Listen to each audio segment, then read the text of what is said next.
I first met Walter last October, 2016, at his van where he was living in Bedford-Stuyvesant.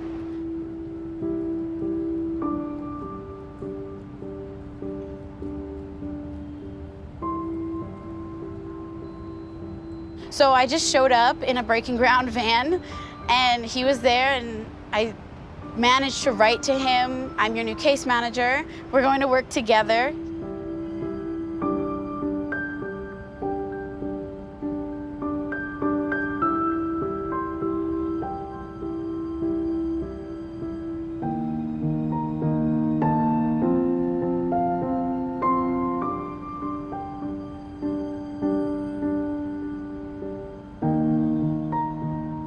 Every time I went to see Walter on the street, he was working.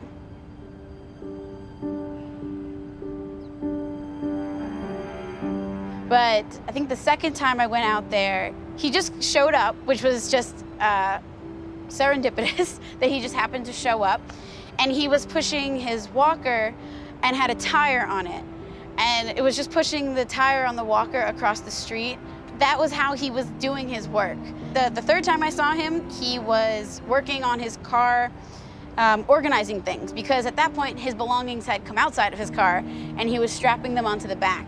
I think he had a lamp strapped back there. Even when you're homeless, those things matter. Having a light to read matters. He likes to read.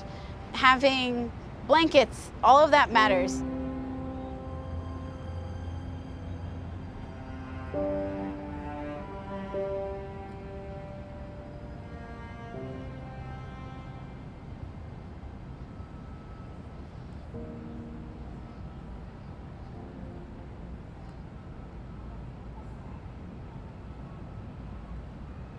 I learned ASL the same way I learned English. It was taught to me by my mother, who is deaf.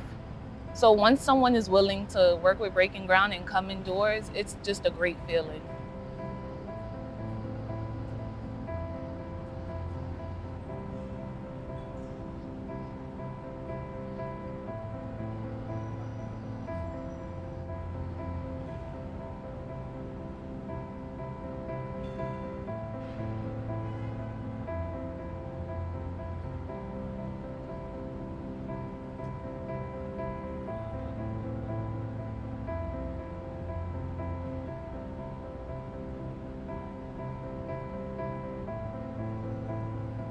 Walter had an interview at the Times Square, and he ultimately was offered the room.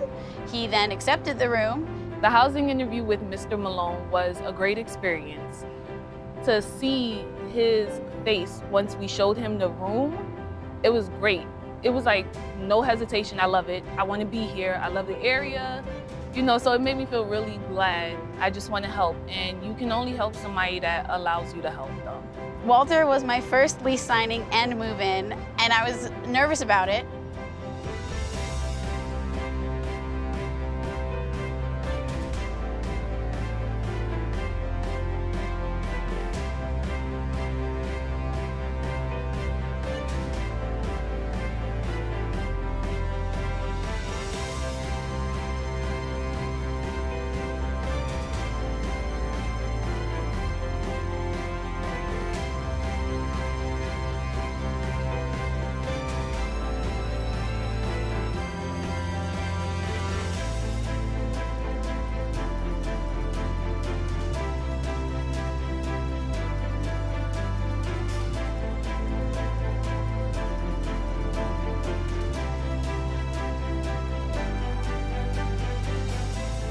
The best was I first visited him a month later out on the street, back where he's working, and I saw him there, and I said, "So how is it?"